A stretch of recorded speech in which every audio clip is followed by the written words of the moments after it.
আয় বাজানডে, আপনি একবার বাইরের কান্ট্রিতে খেয়াল করেন।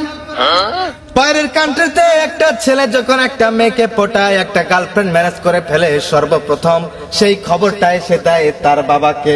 আর তার বাবা অ্যাপ্রিশিয়েট করে বলে, ও বাবা তুমি অনেক ভালো কাজ করেছো, তুমি ওই মেয়েটাকে কবে নিয়ে আসতেছো বাসায়, এই নাও টাকা, এই নাও পয়সা। ওই মেয়েটাকে নিয়ে চাইনিজ রেস্টুরেন্টে, বড় বড় রেস্টুরেন্টে খাইতে যাও, ঘুরো, ফুর্তি করো, আমোদ করো। আর আব্বা আপনি কেমন মানুষ, বাংলাদেশে এখন মনে হচ্ছে আমি জন্মগ্রহণ করে বড় পাপিষ্ট বান্দা হিসেবে চিহ্নিত হলাম। আপনার মতো এরকম ব্যাকডেটেড বাবা পেয়ে আমি প্রেগনেন্ট, গর্বিত না। আব্বাজান আমি আউলায় যাচ্ছি। আব্বাজান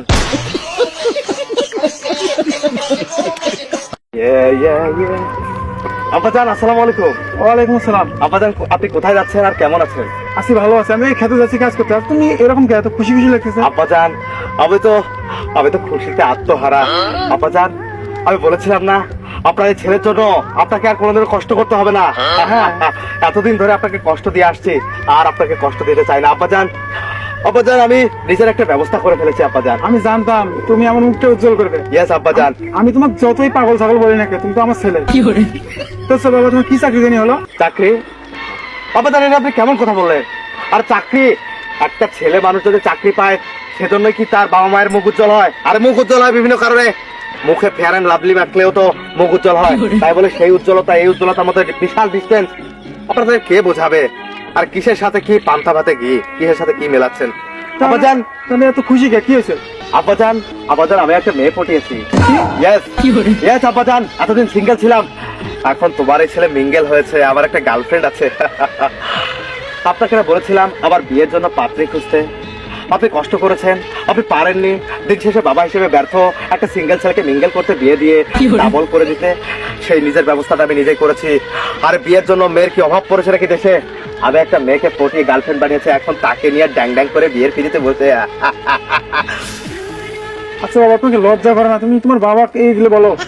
আব্বাজান কিসের লজ্জা? আপনার লজ্জা করে না বাবা হিসাবে? আপনি যে একটা ছেলেকে বিয়ে দিতে পারেন না, হ্যাঁ? আপনাকে লজ্জা লাগে না? লজ্জা, হ্যাঁ লজ্জা। এ লজ্জা কার? আর আপনি আমার প্রাপ্তবয়স্ক হয়েছে তারপরে বিয়ে দিচ্ছেন না।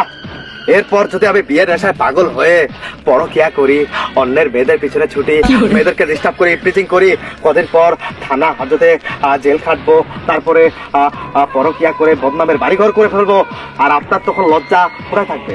বাবা হিসাবে আপনি লজ্জিত হবেন না? হ্যাঁ, বিয়ে দেন না আবার বড় বড় লেকচার। হ্যাঁ আচ্ছা বাবা, সেটা তো বড় কথা নয়। তুমি গার্লফ্রেন্ড পড়েছে, এটা বাবার একটু বলে, আমি তোমার বাবা না তো? আর এটা বলেছিল কি আছে? হ্যাঁ, এটা কথা বলো। আয় বাজানডে, আপনি একবার বাইরের কান্ট্রিতে খেয়াল করেন। বাইরের কান্ট্রিতে একটা ছেলে যখন একটা মেয়েকে পটায়, একটা গার্লফ্রেন্ড ম্যানেজ করে ফেলে, সর্বপ্রথম সেই খবরটাই সে দেয় তার বাবাকে। আর তার বাবা অ্যাপ্রিশিয়েট করে বলে, ও বাবা তুমি অনেক ভালো কাজ করেছো, তুমি ওই মেয়েটাকে কবে নিয়ে আসতেছো বাসায়, এই নাও টাকা, এই নাও পয়সা। ওই মেয়েটাকে নিয়ে চাইনিজ রেস্টুরেন্টে, বড় বড় রেস্টুরেন্টে খাইতে যাও, ঘুরো, ফুর্তি করো, আমোদ করো। আর আব্বা আপনি কেমন মানুষ, বাংলাদেশে এখন মনে হচ্ছে আমি জন্মগ্রহণ করে বড় পাপিষ্ট বান্দা হিসেবে চিহ্নিত হলাম। আপনার মতো এরকম ব্যাকডেটেড বাবা পেয়ে আমি প্রেগনেন্ট, গর্বিত না। আব্বাজান আমি আউলায় যাচ্ছি। আব্বাজান আপনার কথা শুনে বাইরের কান্ট্রিতে বাজানডে বাপ ছেলের সম্পর্ক বন্ধুর মতো। ছেলে যখন বাবাকে এসে বলে, ও বাবা এই মেয়েটাকে আমার পছন্দ, দেখো তো কেমন হয়েছে। বাবা মুস্কি হেসে বলে, ও বাবা রে মেয়েটা তো অনেক সুন্দর, তুমি কেমনে পটাইছো আমাকে একটু বলো। তাহলে কতটা আপডেট হলে একটা ছেলে আর তার বাবার সাথে এরকম একটা মজবুত বন্ডিং হয়। আর আপনি আমার এমন বাবা, মেয়ের কথা শুনে আপনার গায়ে যেন অ্যালার্জি চলে আসলো। আচ্ছা বাবা, তোমার কথা শুনে আমার খুব ভালো লাগছে। তা আজ থেকে তুমি আমার বন্ধু আসতে পারো। আব্বাজান এটা একটু কি বললেন? আমি তো খুশিতে আত্মহারা। আব্বাজান সত্যি আপনাকে এখন আমার প্রেগন্যান্সি গর্ব ফিল হচ্ছে। বাবা একটা কাজ করা যায় না? কি আব্বাজান? আমরা দুই বন্ধু আজকে যাই, একসাথে দুই বন্ধু বিয়ে করি। এটা কেমন কথা? আব্বাজান আপনি তো একটা লুচ্চামির কথা বললেন। আব্বাজান আপনার ছেলে বিয়ে করতে চায়, এই সিঙ্গেল ছেলেটা, আর আপনি তো বিয়ে করেছেন অনেক আগে। তোমার আম্মা তো বলো নাই? আম্মা তোমার আমার বয়স হয়েছে না। ও লারে লাপ্পা আকাশ ভরা তারা, আমাদের বাপ বেটার সম্পর্কের হোগা মারা সারা।